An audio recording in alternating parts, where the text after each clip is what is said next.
This story is called Still More Jokes. And this is the painting I did for that story in my book, Tell Me a Story, on page 63. We went to visit Tante Annie and Uncle Morris and had just finished dinner. Tante Annie made the most delicious lentil soup with tiny little gummy balls. When I asked her how she made them, she told me she peeled the potatoes and grated them, put the grated potatoes in a strainer and let the water drip into a bowl. She let that water sit until the potato starch stayed at the bottom of the bowl, and then she poured the water out. Keeping the starch, she put the drained potatoes in the same bowl, added matzo meal, egg, chopped onion, and salt and pepper. She put in enough matzo meal to make it stiff and enough egg to keep it from falling apart. She rolled little balls in her hand, dipped her hands in cold water after each ball so the dough wouldn't stick to them. Then she put the balls in boiling water and cooked them until they were hard and floated to the top of the water. Then she put them in the soup for us to eat. They were so good. The grown-ups sat in the kitchen at the kitchen table after dinner and played cards. I was the only kid there. My cousin Sidney went out with his friends and Pearl was on a date. I went into the living room, sat on the floor in front of the radio, and listened to The Green Hornet. I loved that program. It was very scary.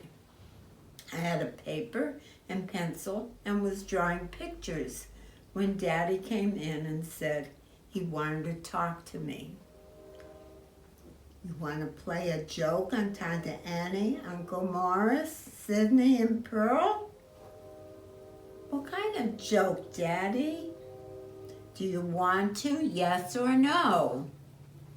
I said, okay, yes. What kind of joke? When we can, we'll change the clocks in the house to say 1 hour later and see what happens. What will happen, I asked. Who knows, he said.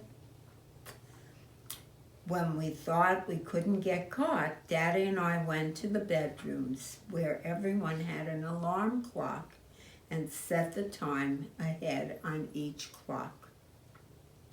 I stood in the door and watched to see if somebody was coming. Later, the adults were drinking coffee in the kitchen and Daddy said, "Oi, it's so late. We have to go home. Look at your wall clock. It's wrong. It says 8 o'clock. And it's already 9. He stood on a chair and he moved the hand on the hour to be an hour later. 2 weeks later, Uncle Morris and Aunt Annie came to visit. We were sitting in the living room when Tante Annie told the story of what happened. Daddy laughed and laughed. Tante Annie said, "Misha, how could you do that? You are such a devil. When Pearl came home that night, I told her she was very late and I wouldn't let her go out with that boy again. Sidney got in trouble too for coming home too late," she said. The next morning, when the alarm rang in Pearl's room, Tante Annie continued, she jumped up and thought she overslept. She grabbed a piece of toast and ate it on the way to the station. The train was empty when she got to her station, and the street was empty also. She thought everyone was at work already and that she was very late. She took the elevator to her office, and when she tried the door, it was locked. She couldn't understand it. Then one of the secretaries came, and she knew she was early.